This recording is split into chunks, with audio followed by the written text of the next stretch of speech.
Semangat pagi Mitra BKI, kembali lagi bersama kami di Win the Ocean Podcast. Kali ini kita bersama dengan Bapak Topan Firmanda. Assalamualaikum Pak Topan. Waalaikumsalam, Mas Selamat Afif. pagi. Pagi. Ya, gimana kabarnya nih Pak Topan? Alhamdulillah baik Mas Afif. Pak Topan ini ada bertugas di divisi riset dan pengembangan di BKI, betul Pak ya? Betul sekali. Mungkin bisa dijelaskan lebih jauh lagi. Ya, jadi saya berada di divisi riset dan pengembangan dan terkhusus di subbagian riset teknis, di mana di riset teknis itu membahas hal-hal yang berhubungan dengan keteknikan terutamanya dan mensupport divisi-divisi teknik terkait yang ada di lingkungan BKI. Kira-kira ringkasnya seperti itu. Oke, baik Pak Topan. Ya, akhir-akhir ini kan inovasi semakin banyak ya di dunia teknologi. Mulai dari penggeraknya sudah sebagian besar sudah mulai menggunakan listrik, kemudian sumbernya sudah terbarukan. Lalu apalagi inovasi di dunia maritim saat ini, Pak Topan? Benar Mas Afif. Jadi inovasi itu muncul sebenarnya karena tantangan zaman. Seperti akhir-akhir ini kita pasti merasakan yang namanya climate change, perubahan iklim. Dan itu direspon sebenarnya oleh para pihak, tak terkecuali insan maritim juga. Sebagai contoh, kalau untuk kapal-kapal tertentu misalnya harus ada pemenuhan terhadap EEXI. Oke, betul. Itu nanti dia kalau tidak memenuhi, misal salah satu klausanya harus memasang ESD misalnya. Nah, itu kan salah satu bentuk untuk mengurangi karbon. EEXI itu indeks karbon yang diemisikan Ya, untuk mentransportkan anggaplah 1 ton barang sejauh 1 mil, seperti itu ya gambarannya ya. Oke. Atau di sektor maritim yang lain misalnya pelabuhan, ada Green Port. Nah, Green Port ini pelabuhan-pelabuhan dunia bersepakat ya untuk mengurangi kadar emisi. Jadi salah satunya dengan konsisten terhadap pemenuhan area hijau misalnya di area pelabuhan. Nah, itu salah satu bagaimana insan maritim itu menjawab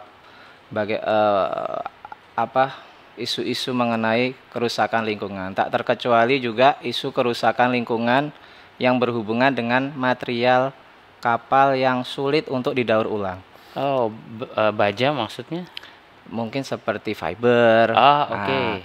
Jadi makanya banyak terobosan-terobosan material alternatif, mulai dari material organik seperti bambu, ada yang sudah dicoba untuk dijadikan kapal, sampai bahan sintetis seperti plastik. Plastik. Iya, yang mungkin akan kita kenal sebagai HDPE tadi. HDPE. Oke, plastik ini gambaran saya seperti kayak plastik yang selama ini diproduksi misalnya untuk mainan anak-anak atau peralatan rumah tangga. HDPE sendiri apa? Itu Pak. Itulah uniknya. Jadi kalau kita ingin mengetahui apa itu kapal HDPE, ya singkatnya kapal plastik. Oke. Tapi memang benar, bagaimana kapal itu kok dari plastik? Maka kita harus tahu bagaimana HDPE itu. Nah, gimana itu Pak Topan? Jadi HDPE itu singkatan dari High Density Polyethylene atau polyethylene dengan densitas tinggi. Polyethylene. Baik. Apa sih polyethylene itu? Polyethylene itu adalah salah satu jenis polimer yang paling sederhana. Apa polimer itu? Polimer itu adalah suatu material yang memiliki rantai molekul yang panjang dan selalu berulang. Nah, itulah polimer. Makanya secara luas polyethylene ini digunakan sebagai bahan baku untuk pembuatan plastik di seluruh dunia. Secara umum, polyethylene atau PE terbagi jadi 3, low density, medium density, sama high density. Yang menjadi fokus pembahasan kita adalah high density. Kenapa? Karena HDPE ini cocok digunakan untuk tempat-tempat yang memiliki karakteristik yang fisik, ada thermal di sana dan ada beban mekanik di sana. Sehingga Thermal. jika dibandingkan HDPE dengan plastik lainnya, dia yang paling memungkinkan untuk digunakan di bidang teknik, misalnya bangunan apung. Oke, Mengenali begitu. HDPE, itu biasanya ada simbol segitiga dengan angka 2 di dalamnya. Nah, itu sekilas tentang HDPE. Ja- Jadi kapalnya terbuat dari bahan ini. Sampai saat ini itu masih berupa penelitian, prototipe, atau bahkan sudah ada yang mencoba membangun kapal dengan itu, Pak? Sudah ada Mas Afif. Sudah ada. Jadi di luar mungkin sudah banyak, tapi di Indonesia sudah ada shipyard yang bikin, sudah ada owner yang membangunnya dan sudah menaiki kapal itu. Tapi ya untuk ukuran-ukuran yang kecil. Oke, panjang berapa kira-kira itu, Pak, yang sudah pernah? Mungkin di bawah 30 atau di bawah 24 meter. Oh, di bawah 20. Ya panjang juga ya. Saya kira kalau cuman perahu ya 3 meter, 4 meter Ya. seperti itu plastik. Cuman ya untuk boot-boot kecil sih sementara man yang sudah ada. Kapal-kapal Polairut. Nah, Oke. seperti itu.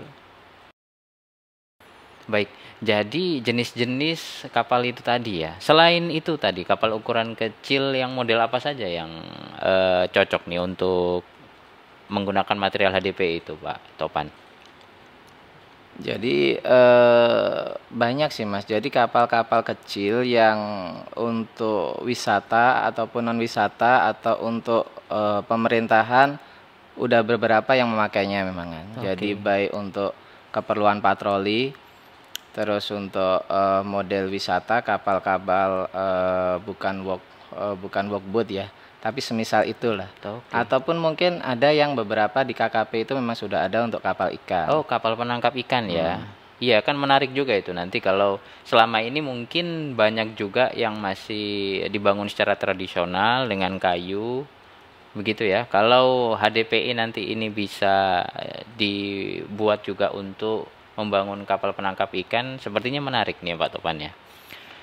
Betul. Jadi keunggulan HDPE terhadap material yang lainnya. Jadi memang kapal-kapal kecil itu biasanya dibangun kalau tidak materialnya kayu, fiber, komposit, mungkin aluminium. Tapi material-material ini kan memiliki kelebihan dan kekurangan, Mas Afif. Kita ambil contoh kayu. Kayu itu memang material yang sangat yang sangat ramah lingkungan. Dia bisa lapuk sendiri, dia bisa terurai sendiri secara alami. Namun hingga sekarang, sampai sekarang kayu itu merupakan komoditas yang makin langka. Iya. Mas Afif nanam pohon jati, sekarang 30 tahun lagi baru bisa dipakai. Coba bayangkan jikalau pemotongan kayu itu berlanjut tanpa proses reboisasi yang benar, apa yang terjadi dengan lingkungan? Rusak tentunya. Nah, itu plus minusnya ada. FRP datang memang sebagai alternatif untuk menggantikan kayu. Dia FRP, murah, fiber ya, fiber reinforced plastic. Dia murah, ringan, kuat, tahan lama juga jika dirawat dengan baik. Tapi ternyata dia memiliki isu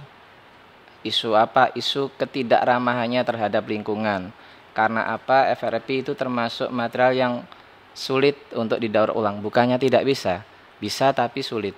Beda dengan HDPE. HDPE lebih mudah didaur ulang begitu, Pak. 100% bisa didaur ulang. 100% bisa didaur ulang. Aluminium. Ringan, kuat, mahal. Keekonomiannya mungkin masih belum ya. Betul. Jadi hanya orang-orang yang berbudget besar yang biasanya bisa membangun kapal aluminium. Selebihnya mungkin membangun FRP. Nah, untuk itu perlu memangan material alternatif yang juga ringan, kuat, mungkin juga tidak korosi, tapi ramah lingkungan dan ramah di kantong. Seperti itu. Dan HTP ini mungkin bisa jadi solusi lah kayaknya. Nah, oke. Kita lihat ya nanti beberapa tahun ke depan perkembangannya seperti apa ya Pak Topan ya. Karena ini material yang mungkin di dunia industri lain sudah cukup lama ya. Tapi kalau di bisa dibilang ini material yang cukup baru. untuk penggunaannya, apakah bagaimana dengan kerangka regulasinya Pak yang mengatur penggunaan material ini? Mungkin dari pembuatannya yang menentukan kekuatan strukturnya dan segala macam. Sampai saat ini seperti apa Pak Topan? Terima kasih Mas Afif. Jadi kalau untuk regulasi terkait kapal-kapal HDPE yang saya ketahui untuk lingkup nasional belum ada. Oke. Tapi di lingkup internasional ada, tapi masih terlalu ringkas. Makanya sebenarnya perlu untuk didetail seperti itu. Karena HDPE sendiri kan asalnya dia adalah plastik memang gitu loh. Plastik dengan campuran tertentu yang diperkuat.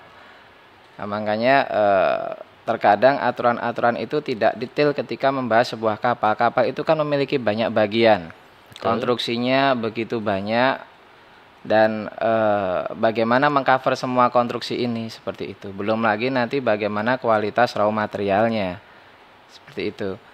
Baik. Jadi sampai sekarang nih kalau sepengetahuan Pak Topan, ada berapa banyak sih populasi kapal HDPE itu di Indonesia?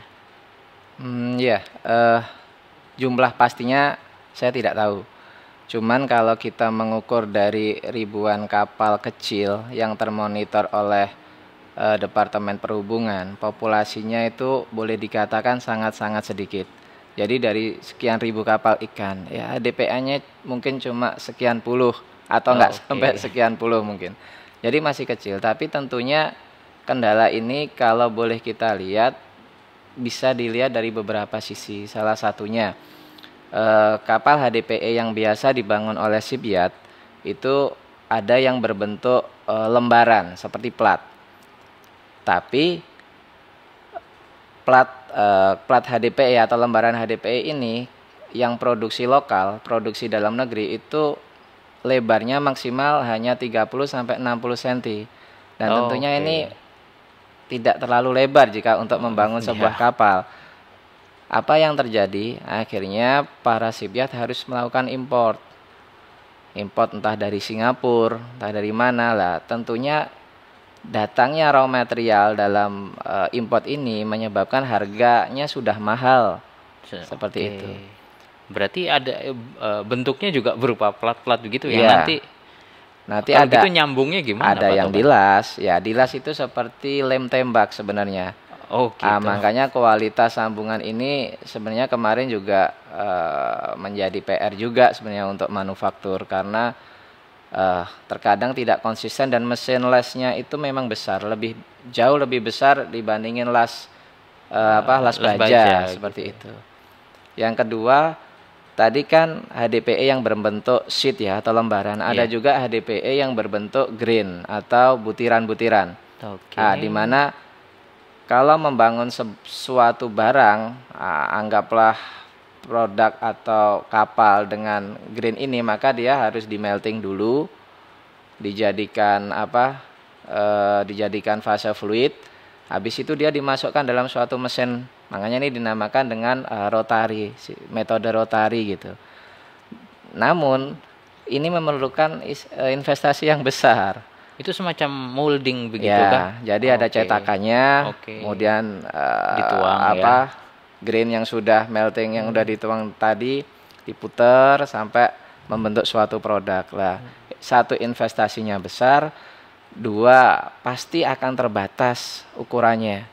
Karena namanya cetakan kan. Betul. Dan bentuknya ya akan seperti itu kecuali bikin cetakan baru.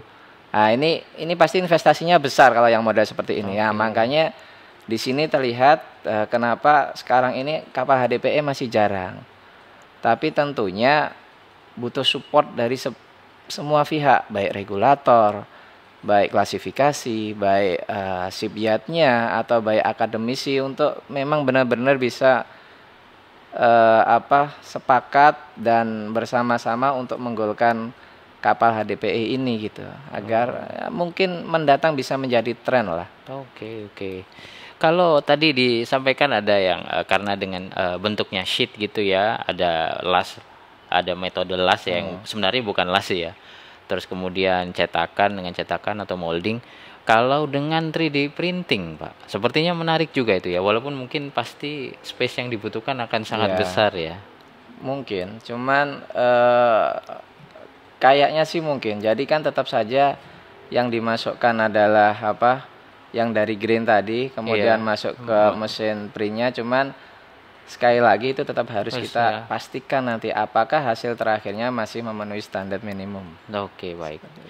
Dan melihat fenomena yang seperti itu, Pak, apa yang sejauh ini yang sudah dilakukan BKI atau barangkali itu jadi tema risetnya Pak Topan Firmanda nih? Betul. Jadi BKI melalui divisi riset dan pengembangan memang melakukan kajian terhadap material HDP ini. Artinya memang dia kapalnya sudah ada, tapi apakah dia visible untuk dimasukkan ke dalam kelas atau diakses bagaimana kelas requirement-nya seperti itu. Maka hasil terakhir kami untuk yang HDPE dalam bentuk sheet itu kami sudah berhasil mengkonversinya dari requirement kapal aluminium menjadi requirement kapal HDPE dengan kekuatan yang setara. Oke. Dan bagaimana, dan kami juga melakukan juga tes merusaknya. Jadi kami Destruktif tesnya ya. DT-nya. Jadi kami bikin sampel tes kupon, kemudian kami uji di lab. Kemudian kami combine dengan beberapa aturan terkait. Yang menjadi challenge kami selanjutnya adalah tentang bagaimana memastikan kualitas sambungan kapal HDPE ini secara NDT. Oh iya ya. Karena metode NDT yang tersedia saat ini itu betul, hanya untuk logam. Logam Ya, ya. betul. Sehingga ini memang perlu penyesuaian. Karena memang tidak bisa dipungkiri dengan mesin yang berat, yang lebih berat dari mesin las logam, terus konsistensi pengelasan ini akan banyak bisa menimbulkan cacat di dalamnya. Cacat sambungannya ya. Cacat sambungan. Dan kalau sudah jadi produk kapal kan nggak mungkin kalau harus diuji secara destructive test. Iya, betul. Makanya NDT ini memang harus terjawab. Itu challenge yang pertama. Challenge yang kedua tentang roto tadi. Kami memang belum masuk ke HDPE yang berbentuk partikel. Tapi sangat make sense jikalau nanti produk yang sudah jadi itu akan diambil sampelnya pada bagian kritisnya untuk diuji. Sama saja sih. Sebenarnya secara prinsip tetap bisa dilaksanakan. Intinya hasil dari produk akhirnya harus memenuhi minimum kriteria dari material HDPE. Kira-kira begitu Mas Afif. Wah, menarik sekali diskusinya di pagi hari ini Pak Topan. Baik mitra BKI, sampai jumpa lagi di Windy Ocean Podcast selanjutnya.